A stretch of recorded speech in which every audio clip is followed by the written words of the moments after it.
اور اللہ تعالیٰ نے قرآن مجید میں واضح طور پر فرمایا قد جاءکم من اللہ نور و کتاب مبین، لوگوں تمہارے پاس ایک نور آیا، ایک روشن کتاب آئی۔ اور عزیز دوستو، اللہ نے کتاب کا بیان بعد میں کیا، نور کا بیان پہلے کیا، چونکہ اگر یہاں روشنی نہ ہو تو کوئی بندہ کتاب نہیں پڑھ سکتا۔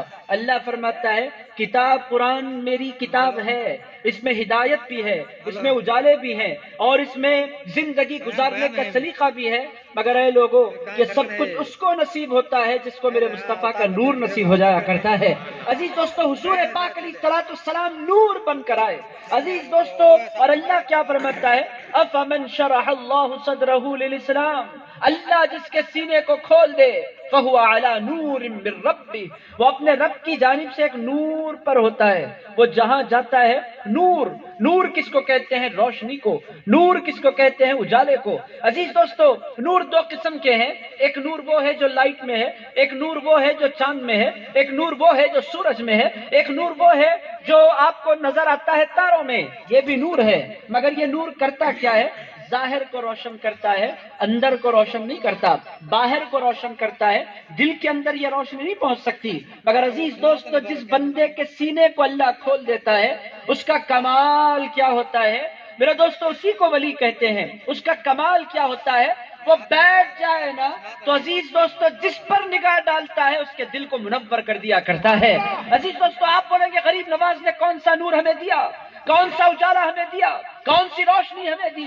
میرے دوستو، سب سے بڑا نور جو غریب نواز نے لاکھوں کروڑوں سینوں میں اتارا، اس نور کو کلمہ طیبہ کہتے ہیں۔ لا الہ الا اللہ یہ نور ہے، لا الہ الا اللہ یہ اجالا ہے، لا الہ الا اللہ یہ روشنی ہے۔ روشن کس کو کرتا ہے؟ ظاہر کا تو روشن ہونا بات کا ہے، جو بندہ دل کی گہرائیوں سے لا الہ الا اللہ محمد الرسول اللہ پڑھتا ہے اس کی دل کی دنیا منور ہو جایا کرتی ہے۔ عزیز دوستو، آپ سارے کے سارے نور لے کر بیٹھے ہیں، یہ نور اترا کیسے، یہ نور آیا کیسے؟ میرے دوستو، یہ نور اٹھا تھا عرب کی وادیوں سے، مکہ معظمہ اور مدینہ منورہ سے، مگر مکہ اور مدینہ اور یہ ہندوستان، یہ ہزاروں کلومیٹر کا فاصلہ تھا۔ عزیز دوستو، یہ ہندوستان کی دھرتی تڑپ رہی تھی، ترس رہی تھی اس نور کو جو مکہ معظمہ سے اٹھا، مدینہ منورہ پہنچا۔ میرے دوستو، آپ بولیں گے کیا وہ نور یہاں تک نہیں آیا؟ آیا تھا دور دور سے، مگر اس طاقت کے ساتھ نہیں آیا، اس دبدبے کے ساتھ نہیں آیا، اس نسبت کے ساتھ نہیں آیا۔ آئے تھے بادشاہ، آئے محمد بن قاسم، آئے مختلف لوگ آئے، مگر میرے دوستو معین الدین چشتی حسن سنجری غریب نواز اس ہستی کو کہتے ہیں کہ وہ نور صرف نور لے کر نہیں آئے تھے، وہ نور بن کر آئے تھے۔ عزیزان گرامی قدر، ان کے وجود کے اندر ایک طرف سے امام حسن کا خون تھا، دوسری طرف سے امام حسین کا خون تھا۔ جب یہ دونوں خونوں کو اکٹھا کر دیا جائے تو غریب نواز کی ذات بن جایا کرتی ہے۔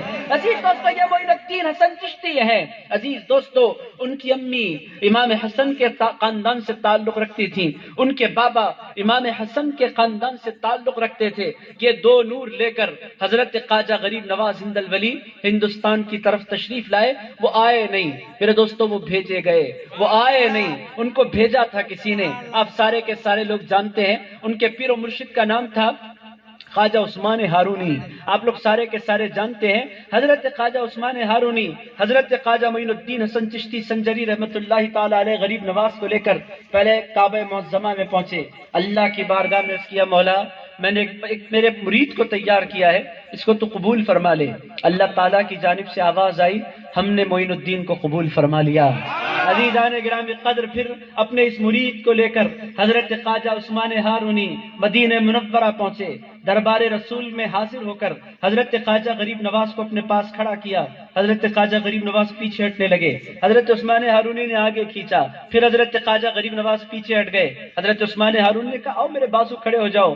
کہنے لگے کبھی مرید پیر کے برابر نہیں کھڑے ہو سکتا، آپ پیر ہیں میں مرید ہوں، میں کتنا ہی ترقی کیوں نہ کر لوں، پیر کے برابر تو میں ہونے والا نہیں۔ پیچھے کھڑے ہو گئے۔ حضرت عثمان ہارونی نے حضور کے دربار میں بہت دیر تک سلام پیش کیا، اس کے بعد بازو ہٹے، ہٹ کر فرمایا آؤ معین الدین اب تمہاری باری ہے، اب تم بھی اپنے آقا کی بارگاہ میں سلام پیش کرو۔ میرے دوستو ساری تاریخ کی گواہ ہے، کتابیں گواہی دیتی ہیں، حضرت خواجہ معین الدین حسن چشتی سنجری غریب نواز نائب رسول سرکار کی جالیوں کے سامنے کھڑے ہوئے، عرض کیا الصلاۃ والسلام علیک یا سیدی یا رسول اللہ۔ میرے دوستو ادھر حضرت خواجہ غریب نواز کی زبان مبارک سے سلام نکلا، ادھر سے روضہ رسول سے جواب آیا وعلیک السلام یا قطب الہند، اے ہندوستان کے بادشاہ تم پر بھی سلام ہو۔ عزیز دوستو حضرت خواجہ غریب نواز اویئر نہیں تھے، اس وقت تک واقف نہیں تھے کہ یہ ہند کیا ہے، یہ ہندوستان کیا ہے اور کہاں ہے، کچھ بھی نہیں پتا۔ حضرت آقا کائنات نے فرمایا قطب الہند تم پر سلام۔ حضرت خواجہ غریب نواز نے سلام لے لیا، باہر نکلے، اپنے پیر سے کہا اے میرے پیر، یہ اچانک مجھے قطب الہند میرے سرکار نے فرمایا ہے، یہ ہند کہاں ہے اور میرا تعلق ہند سے کیا ہے؟ حضرت عثمان ہارونی نے فرمایا اے معین الدین تمہیں مبارک ہو، میرے سرکار نے تمہیں ہندوستان کی بادشاہت عطا فرما دی ہے۔ عرض کیا اب کیا ہوگا؟ کہنے لگے اے معین الدین اب جاؤ، مصطفیٰ کا نور لے کر جاؤ، علی کا نور لے کر جاؤ، فاطمہ کا نور لے کر جاؤ، حسن و حسین کا نور لے کر جاؤ۔ اے معین الدین جانا تمہارا کام ہے، سارے ہندوستان کو قدموں میں ڈال دینا پروردگار کا کام ہے۔ اے معین الدین جاؤ تو صحیح۔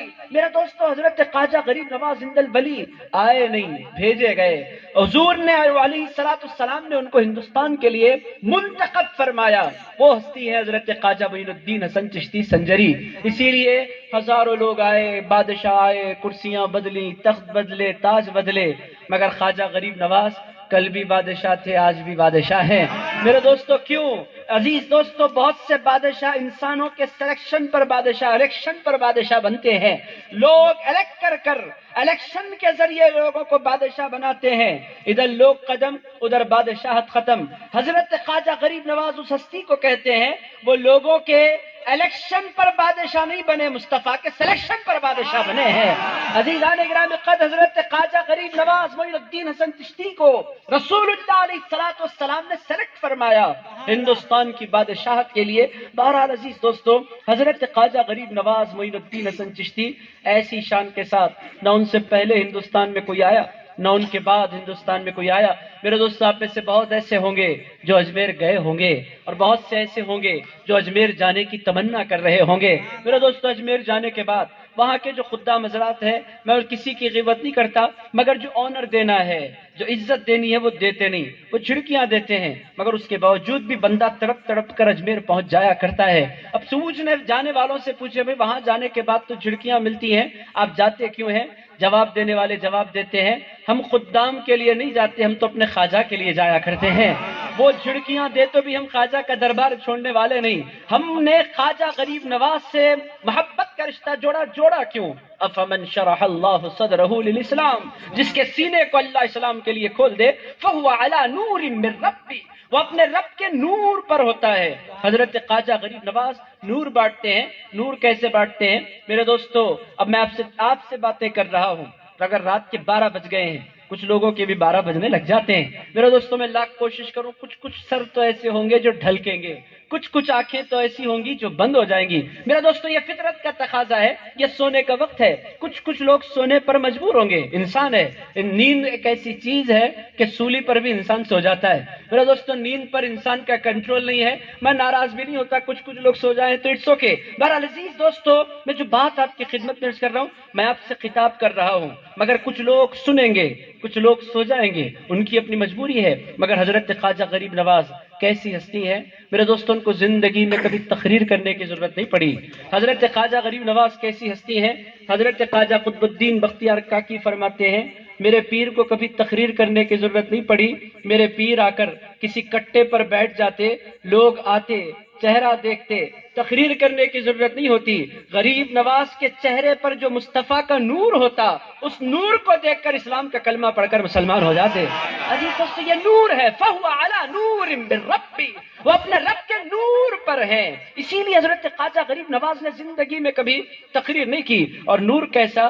میرے دوستو جس کو اللہ اپنا نور عطا کرتا ہے نا، صرف وہ چہرے نہیں دیکھا کرتا، اب آپ لوگ دل میں میرے خلاف بولے یا تعریف میں بولے مجھے کچھ نہیں پتا، آپ بولے دل ہی دل میں صاحب کو بٹھا دیا گیا، پکڑ لیا، ہمیں چھوڑیں گے کب مجھے نہیں معلوم ہوگا، چونکہ آپ کے دل میں کیا گزر رہا ہے میں کیسے جانوں۔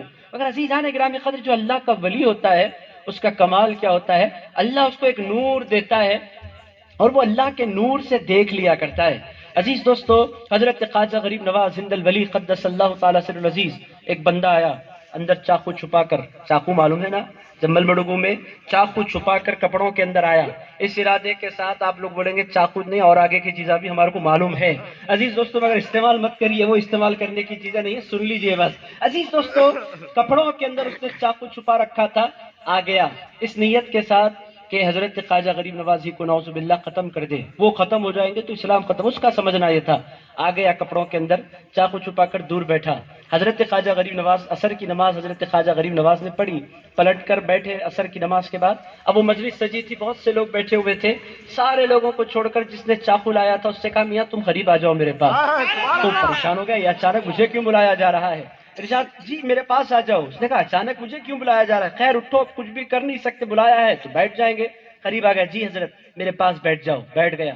اس کے بعد بہت دیر تک لوگوں سے باتیں کرتے کرتے پھر اس کی طرف پلٹے، پلٹ کر فرمایا اب جو تمہیں کام کرنا ہے نا کر لو۔ اس نے کہا وہ کون سا، مجھے کیا کام کرنا ہے؟ کہنے لگا وہ کام کر لو جو کرنے کی نیت سے تم آئے ہوئے ہو، سرکار میں کچھ کرنے کی نیت سے نہیں آیا۔ ارشاد فرمایا اگر کچھ کرنے کی نیت سے نہیں آئے تو پھر کپڑوں کے اندر چاقو چھپا کر کیوں لائے ہو؟ عزیز دوستو، اس نے کہا آپ کو کیسے پتا چل گیا؟ ارشاد فرمایا مجھے معین الدین کہتے ہیں، میں لا وارث نہیں ہوں، عثمان ہارونی کا وارث بن کر میں آیا ہوں، میں بے وجہ نہیں آیا، میں نے اپنی زندگی کے اوقات غوث اعظم دستگیر کی خدمت میں گزارے ہیں، شہاب الدین سہروردی کی صحبت میں گزارے ہیں، نجم الدین کبریٰ کی معیت میں گزارے ہیں، میں نے اپنی زندگی کے 20 سال اپنے پیر کی جوتیاں سیدھی کی ہے، میاں میں صرف چہرے نہیں دیکھا کرتا، دلوں کے حال بھی جان لیا کرتا ہوں۔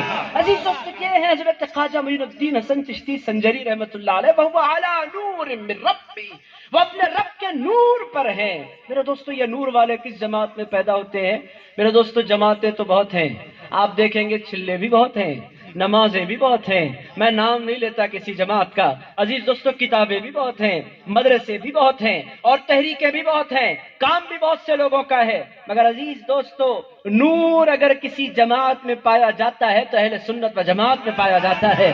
عزیز دوستو یہ نور ہے، کیوں یہ نور ہے؟ اس واسطے کہ ہمارا تعلق، ہم نور نہیں ہے مگر ہمارا تعلق نور والوں سے ہے۔ عزیز دوستو ہمارے آقا محمد الرسول اللہ نور ہے۔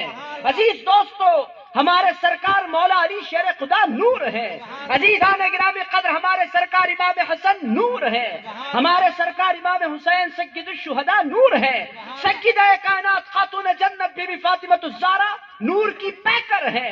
عزیز دوستو میں اگر آپ کی خدمت میں رکھوں مثالیں تو وقت بہت لگے گا، مگر میرے دوستو سرکار پاک علیہ الصلوۃ والسلام کی نورانیت ایک مثال آپ کی خدمت میں عرض کرتا ہوں۔ میں اتنی بات آپ کی خدمت میں عرض کرنا چاہتا ہوں، اب غریب نواز کی مجلس میں بیٹھے ہیں، آپ اس مجلس سے جب اٹھے تو آپ کا دل منور ہو جائے، روشن ہو جائے، کس کے نور سے؟ غریب نواز کے نور سے منور ہو جائے۔ عزیز دوستو یہ نور والا سلسلہ ہمارے آقا مولا صلی اللہ تعالی علیہ وآلہ وسلم پر نور کی برسات کیسے ہوتی تھی؟ اما جان بی بی عائشہ صدیقہ رضی اللہ تعالی عنہا فرماتی ہیں میں اپنے سرکار کا انتظار کر رہی تھی، میرے سرکار کب آئیں گے؟ عزیز دوستو جو وفادار بیویاں ہوتی ہیں وہ اپنے شوہر کا انتظار کرتی رہتی ہیں۔ عزیز دوستو بی بی عائشہ صدیقہ ام المؤمنین فرماتی ہیں میرے سرکار کب آئیں گے، میرے شوہر نامدار کب آئیں گے، آمنہ کے لال کب آئیں گے؟ میں انتظار کرتے ہوئے دروازے پر کھڑی ہوئی تھی تو میں نے دیکھا کہ زبردست بارش ہو رہی ہے، میں نے سوچا کہ میرے سرکار بھیگے ہوئے آئیں گے، سرکار کی خدمت میں مجھے توال پیش کر دینی چاہیے۔ توال لے کر دروازے تک پہنچ گئیں، حضور تشریف لائے، توال پیش کر دیا، حضور نے مسکرایا، مسکرا کر فرمایا عائشہ توال کیوں؟ کہنے لگے سرکار آپ بھیگ گئے ہوں گے۔ ارشاد فرمایا کیوں بھیگ گیا ہوں گا؟ کہنے لگے باہر تو زبردست برسات ہو رہی ہے۔ ارشاد فرمایا عائشہ ذرا باہر جھانک کر تو دیکھو۔ حضرت عائشہ صدیقہ نے دیکھا تو دھوپ نکلی ہوئی ہے، پانی کا ایک قطرہ نہیں پڑ رہا ہے۔ حضرت عائشہ صدیقہ نے پوچھا یا رسول اللہ میں نے اپنی آنکھوں سے دیکھا کہ برسات ہو رہی تھی۔ رسول اللہ علیہ السلام نے فرمایا عائشہ جو تم نے دیکھا ہے وہ برسات عام برسات نہیں ہے، وہ نور کی برسات ہے جو مجھ پر ہو رہی تھی۔ عزیزان گرامی قدر یہ نورانی گھرانہ، یہ نور ہی نور ہے۔ حضرت بی بی فاطمہ الزہرا سلام اللہ علیہا نور کی کیسی پیکر ہیں، میں صرف عقل مندوں کو اشارہ دے رہا ہوں، اس بات کو میں کھول نہیں سکتا چونکہ اس کے اندر ادب کے دائرے ہیں، مگر عزیز دوستو عقل مند ہیں تو وہ اس بات کو سمجھ سکتے ہیں۔ حضرت بی بی فاطمہ الزہرا سلام اللہ علیہا کے گھر ظہر کے بعد امام حسن پیدا ہوتے ہیں۔ عصر کی نماز میں بی بی فاطمہ الزہرا مصلی پر کھڑی تھیں۔ یہ دنیا میں کبھی ایسا نہیں ہوا کہ کوئی عورت کے گھر بیٹا جنم ہوا ہو اور وہ مصلی پر کھڑی نظر آ جائے۔ ظہر کے بعد حضرت امام حسن پیدا ہوئے اور عصر کی نماز میں حضرت بی بی فاطمہ الزہرا مصلی پر کھڑی ہو کر عصر کی نماز پڑھ رہی تھی۔ کچھ عورتوں نے دیکھا، سیدھے حضور کی خدمت میں حاضر ہو گئی، عرض کیا یا رسول اللہ آپ کی بیٹی کی عجیب شان ہے، بیٹا تولد ہوا ہے، شہزادے پیدا ہوئے ہیں اور وہ مصلی پر کھڑی ہیں۔ ارشاد فرمایا اے لوگوں، میری بیٹی فاطمہ کو عام عورتوں پر گمان نہ کرنا، میری بیٹی کو اللہ نے ہر قسم کی ناپاکی سے پاک فرما دیا ہے۔ عزیز دوستو یہ نورانی گھرانہ ہے۔ عزیز دوستو حضرت خواجہ غریب نواز معین الدین حسن چشتی سنجری رحمت اللہ تعالی علیہ کون ہیں؟ یہ نور بانٹنے والے، یہ نور کے پیکر۔ میرے دوستو یہ تمہیداً میں نے آپ کی خدمت میں عرض کیا حضرت خواجہ غریب نواز کون ہے۔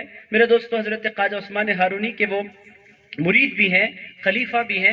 آپ سے ایک سوال میں کر لیتا ہوں، پورے عاشق بیٹھے ہیں، مجھے اتنا بتلا دیجئے کہ اتنے بڑے پیر ہیں حضرت خواجہ عثمان ہارونی، حضرت غوث اعظم کا مزار کہاں ہے؟ آپ میں سے کوئی کہہ سکتا ہے مجھے کہاں ہے؟ بغداد شریف۔ پورا مجمع جانتا ہے حضرت خواجہ غوث الاعظم دستگیر کا مزار مبارک بغداد شریف میں ہے۔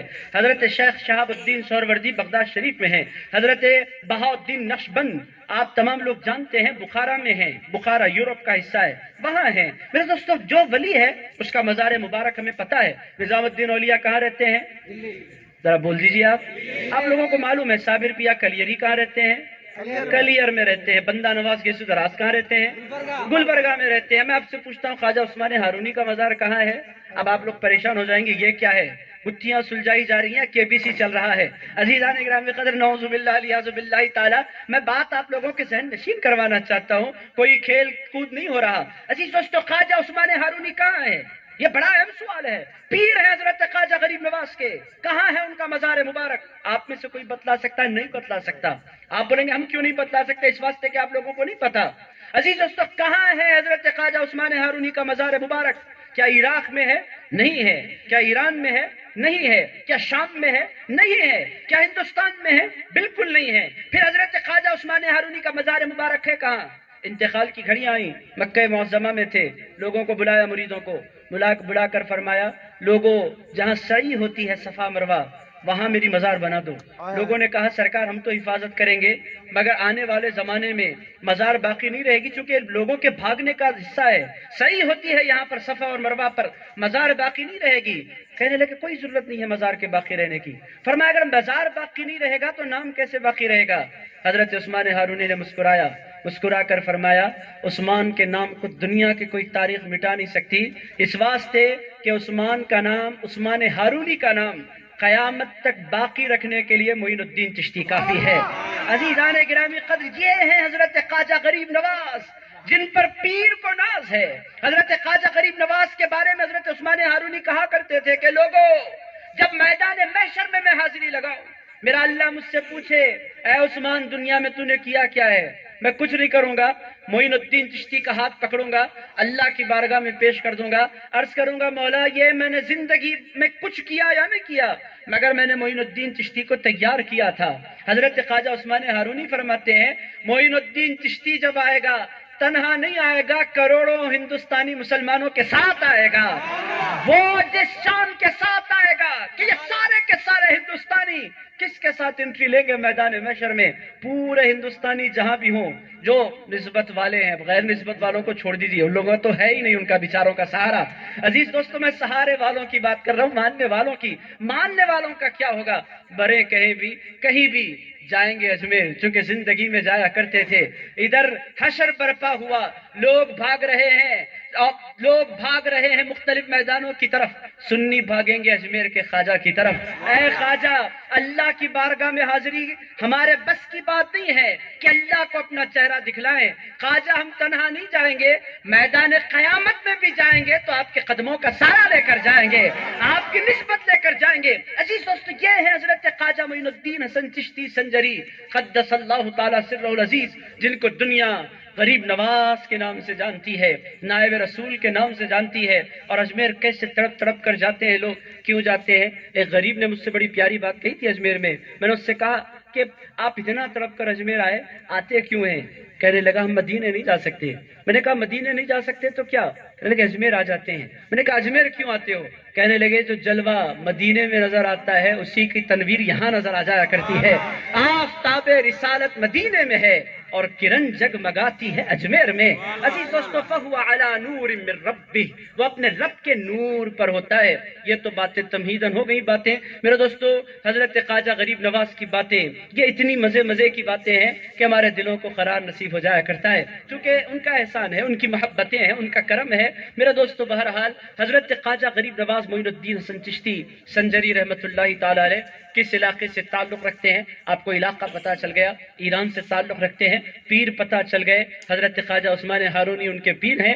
عزیزان گرامی قدر، آپ کو یہ بھی پتہ چل گیا کہ ان کے بابا امام حسین کی اولاد میں سے ہیں، ان کی امی امام حسن کی اولاد میں سے ہیں، یعنی ادھر سے بھی علوی خون ادھر سے بھی حیدری خون۔ عزیزان گرامی قدر، یہ حضرت خواجہ غریب نواز کا بیک گراؤنڈ ہے۔ اور پھر سلیکشن ہندوستان کے لیے کس نے فرمایا یہ بھی آپ جان گئے۔ ہندوستان کے لیے ان کا سلیکشن حضرت آقا کائنات علیہ الصلوۃ والسلام نے فرمایا۔ یہ حضرت خواجہ غریب نواز کا مختصر سا تذکرہ تمہیداً میں نے آپ کی خدمت پیش کیا۔ اب وہ تھے کیسے، ایک نظر اس کی طرف بھی دیکھتے ہیں، پھر تیزی سے میں اپنی باتوں کو سمیٹتا ہوں۔ وہ تھے کیسے میرے دوستو؟ آج کل تصوف، طریقت، پیری، مریدی کا مطلب بہت سے لوگ یہ بتلاتے ہیں نہ نماز پڑھو نہ روزہ رکھو، نماز غائب میں پیر ہوں، روزہ چٹ میں مرید ہوں۔ عزیزان گرامی قدر، حضرت خواجہ غریب نواز کیسے ہیں؟ عزیز دوستو، ان کو دیکھنے والوں نے کیسے دیکھا؟ حضرت خواجہ قطب الدین بختیار کاکی فرماتے ہیں میں نے اپنے پیر کو زندگی بھر دیکھا، اور جب بھی دیکھا کیسے دیکھا؟ ارشاد فرماتے میں نے اپنے پیر کو چاہے سفر ہو یا حضر، کبھی نماز فرض تو بڑی بات ہے، کبھی میں نے اپنے پیر کو سنت اور نفل چھوڑتے ہوئے بھی نہیں دیکھا۔ میرے دوستو، یہ ہم سننا نہیں چاہتے سنی مسلمان، مگر آپ کو سننا پڑے گا۔ طاہر پیرا صاحب نے بے وجہ محفل نہیں رکھی۔ عزیز دوستو، لوگ کہتے ہیں ہم سے سب باتیں کرو، نماز کی باتیں نہیں کرو، ان کا کام ہے۔ بھائی نماز ان کا کام نہیں ہے، نماز سارے مسلمانوں کا کام ہے۔ اور عزیزان گرامی قدر، حقیقت میں تو نماز ادا کرنا یہ سارے حسینیوں کا کام ہے۔ عزیز دوستو، امام حسین علی مقام کربلا کے میدان میں ہیں، 72 سے زائد زخم لگے ہوئے ہیں، جسم سے خون کے فوارے چھوٹ رہے ہیں، اس کے باوجود حضرت امام حسین علی مقام کے کانوں میں اذان کی آواز آتی ہے، تیریں چل رہی ہیں، ڈھالے چل رہے ہیں، تلواریں چل رہی ہیں، بچوں کی لاشیں بکھری پڑی ہیں، خاندان کی بیویاں سسک رہی ہیں، رو رہی ہیں۔ اس عالم میں بھی ادھر اذان کی آواز آئی۔ یہ ہے حضرت خواجہ غریب نواز شخصیت۔ میں نے آپ کی خدمت میں عظمت رکھی، اب ان کا پیغام کیا ہے؟ ان کا پیغام کیا ہے؟ عزیز دوستو، تیریں ہیں، تلواریں ہیں، لاشیں ہیں، بچے ہیں جن کی لاشیں بکھری پڑی ہیں۔ ایک طرف علی اصغر کی لاش ہے، ایک طرف علی اکبر کی لاش ہے، ایک طرف حضرت قاسم کی لاش ہے، ادھر بازو کٹے ہوئے حضرت عباس علمدار شہید ہیں۔ عزیز دوستو، یہ خاندان کی بکھری ہوئی لاشوں کے درمیان حضرت امام حسین علی مقام کے کان میں اذان کی آواز آتی ہے، اللہ اکبر اللہ اکبر، اللہ اکبر اللہ اکبر۔ میرے دوستو، اگر امام حسین اس دن نماز چھوڑ دیتے کوئی سوال نہیں ہوتا، میں سمجھتا ہوں۔ اللہ بھی فرماتا میرا بندہ حسین زخمی تھا اور زخموں سے چور تھا میرا بندہ حسین، اس نے نماز نہیں پڑھی، کوئی بات نہیں۔ مگر عزیزان گرامی قدر، اس حال میں بھی حضرت خواجہ غریب، حضرت امام حسین علی مقام نے کیا تلواروں سے جسم چھنی ہے، کان میں اذان کی آواز آئی، ہاتھ اٹھائے اور ہاتھ باندھے، اور یہ قیام تھا۔ اسی گھوڑے پر بیٹھے بیٹھے حضرت امام حسین نے قرآن کی قرات کی، اور گھوڑے پر سے جب گر پڑے تو حضرت امام حسین علی مقام نے گرتے گرتے کہا تھا اللہ اکبر۔ اس کے بعد حضرت امام حسین کہہ رہے تھے سبحان ربی العظیم، سبحان ربی العظیم، سبحان ربی العظیم۔ تیریں لگنے لگی، امام حسین زمین پر دھڑلے سے گر گئے۔ جب گرے تو سر سجدے میں تھا اور زبان پر جاری تھا سبحان ربی الاعلی، سبحان ربی الاعلی، سبحان ربی الاعلی۔ میرے دوستو، ہم چھوٹی چھوٹی باتوں پر نماز چھوڑ دیتے ہیں۔ دوستوں سے ملاقات ہوئی، ہم نے نماز چھوڑ دیا۔ یہ حضرت خواجہ غریب نواز سے محبت نہیں ہے، یہ حضرت غوث الاعظم دستگیر سے محبت نہیں ہے۔ عزیزان گرامی قدر، ہماری بہنیں ہماری بیٹیاں، ہماری بچیاں. ایک دور وہ تھا کہ مسلمانوں کے ہر گھر میں جب صبح کا آغاز ہوتا تھا تو اللہ کے کلام سے ہوتا تھا، قرآن کی تلاوت سے ہوتا تھا اور نمازوں کے ساتھ ہوا کرتا تھا. آج دنیا بدل رہی ہے.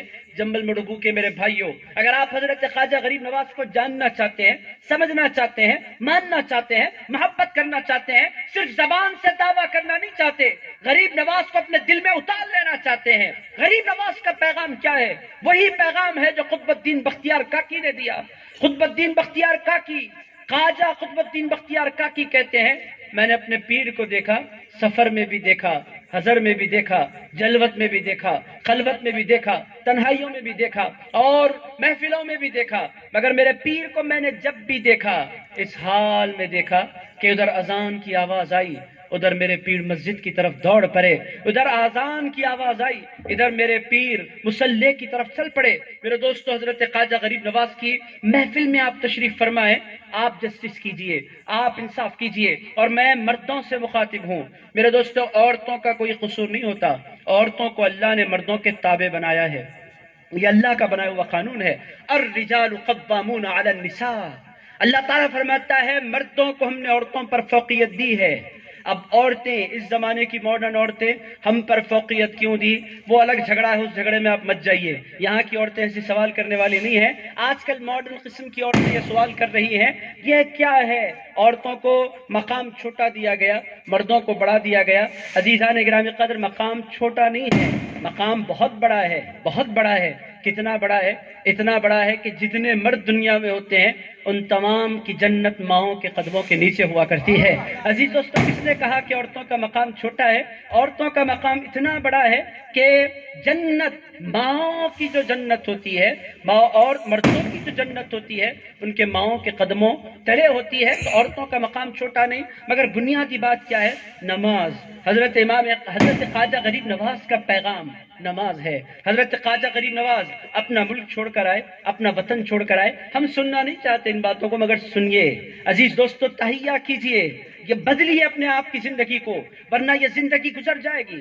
عزیز دوستو، یاد خدا کے بغیر بھی زندگی گزرے گی اور یاد خدا کے ساتھ بھی زندگی گزرے گی. جو اللہ کی یاد کے بغیر گزر جائے وہ جانوروں کی زندگی ہے، اور جو اللہ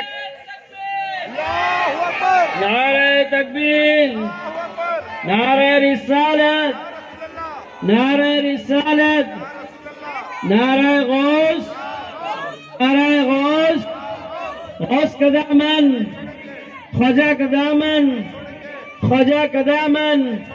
جشن فیضان غریب نواز، جشن فیضان غریب نواز.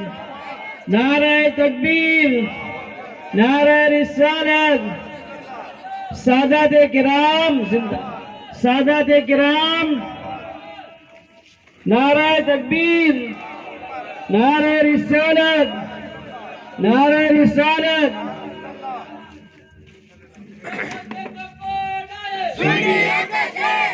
دیکھو دیکھو کون آئے، دیکھو دیکھو کون آئے.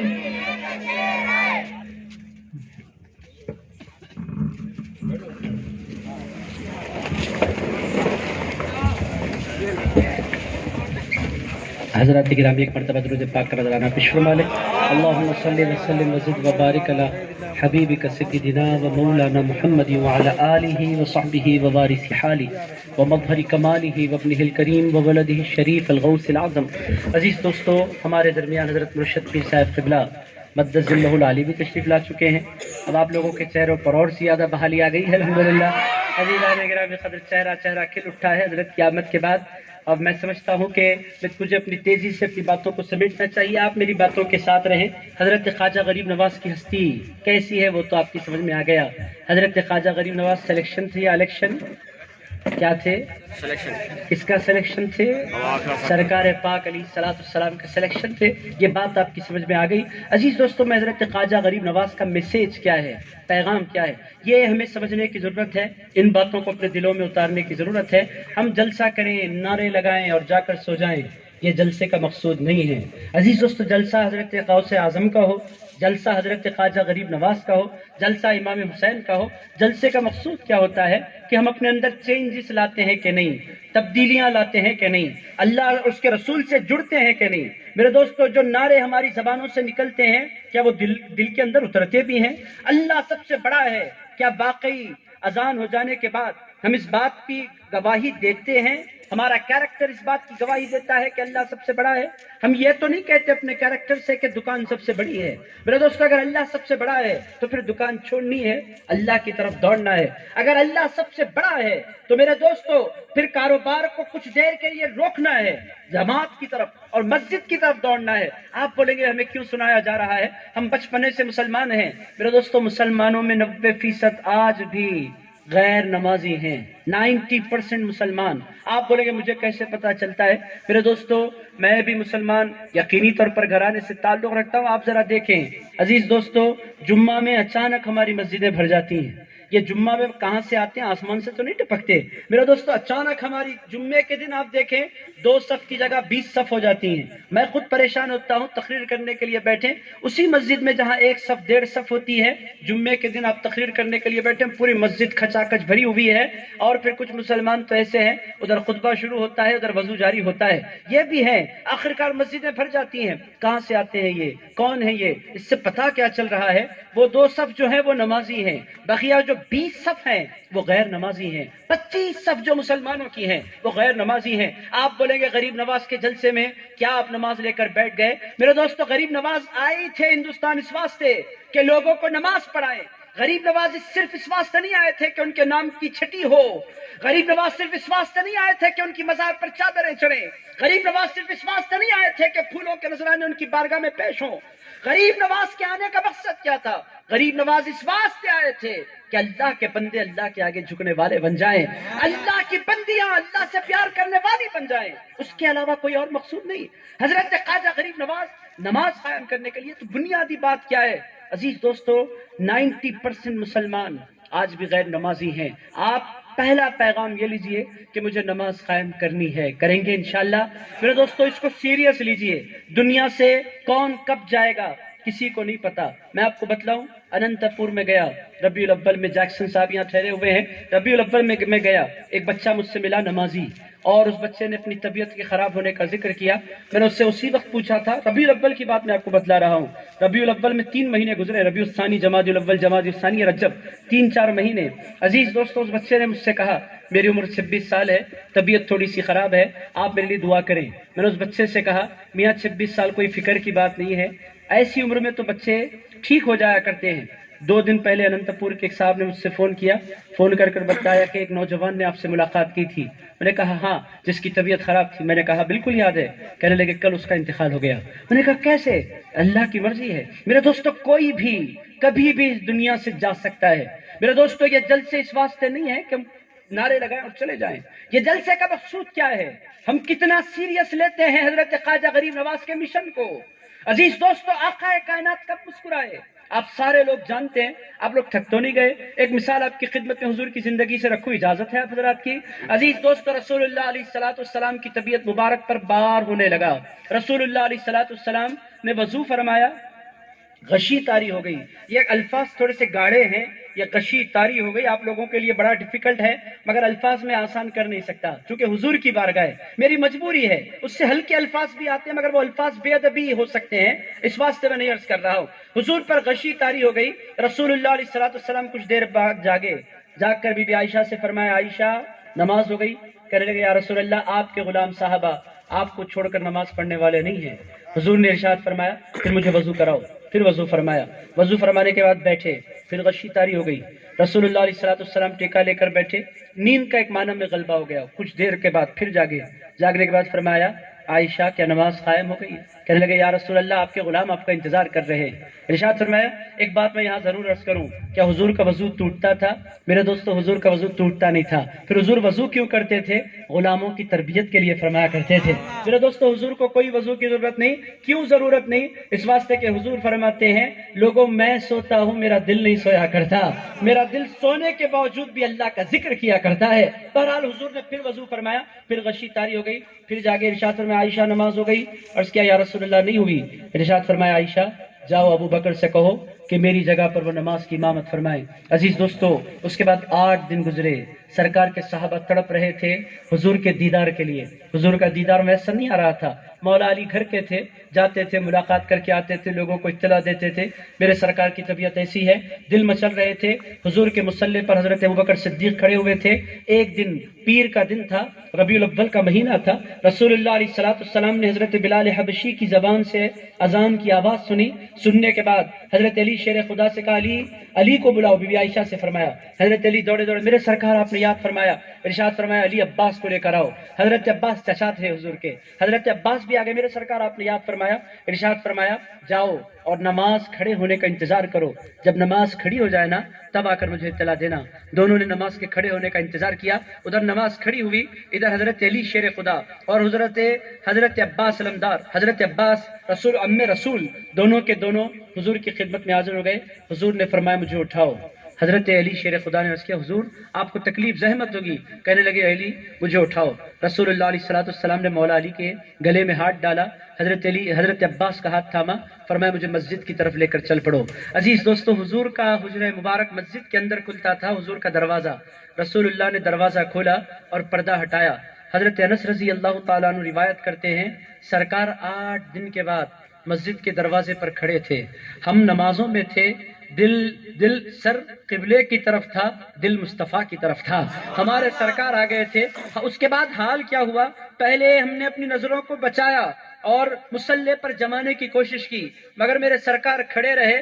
آخرکار حضرت انس فرماتے ہیں ہم سارے کے سارے اتنا بے چین ہو گئے کہ نماز پڑھتے پڑھتے ہم نے ساروں نے اپنا چہرہ حضور کے چہرے کی طرف پھیر لیا، ہم نے حضور کے چہرے کو تکنا شروع کیا۔ ایک سوال یہاں پیدا ہوتا ہے، حضرت انس سے پوچھنے والوں نے پوچھا اے انس حضور آئے آپ لوگوں نے جانا کیسے؟ ارشاد فرمایا فجر کی نماز تھی، میرے مصطفیٰ نے پردہ اٹھایا تو پوری مسجد جگمگانے لگی اور پوری مسجد منور ہو گئی، ہم جان گئے کہ ہمارے سرکار تشریف لائے ہیں۔ میں اتنی ساری باتیں موضوع سے ہٹ کر کیوں عرض کر رہا ہوں؟ عزیز دوستو ختم پر ہے بات، یہ کیا ہے بنیادی بات؟ رسول اللہ ہے، حضرت علی شیر خدا فرماتے ہیں پھر حضور نے مسکرایا، حضور کے چہرے پر مسکراہٹ آئی۔ حضور نے مسکرایا کیوں؟ وجہ کیا تھی حضور کے مسکرانے کی؟ حضور نے اپنے غلاموں کو نماز ادا کرتے ہوئے دیکھا۔ عزیز دوستو پتہ کیا چل رہا ہے؟ حضرت خواجہ غریب نواز معین الدین حسن چشتی سنجری رحمت اللہ تعالی علیہ کیا پیغام لے کر آئے؟ میرے دوستو سرکار خوش کب ہوتے ہیں؟ سرکار کے چہرے پر مسکراہٹ کب آتی ہے؟ حضور کی آنکھوں کی ٹھنڈک کس میں ہے؟ میرے دوستو اس کا سیدھا سادہ جواب، میری بہنیں بھی بیٹھی ہیں، بچیاں بھی بیٹھی ہیں، آپ سارے کے سارے مرد حضرات بھی بیٹھے ہیں، ان باتوں پر غور کیجئے۔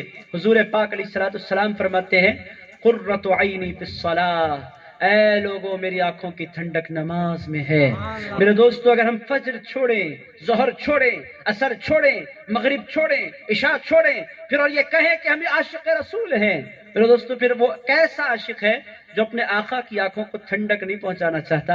عزیز دوستو غور کرنے کا مرحلہ ہے۔ حضرت خواجہ غریب نواز کی زندگی کے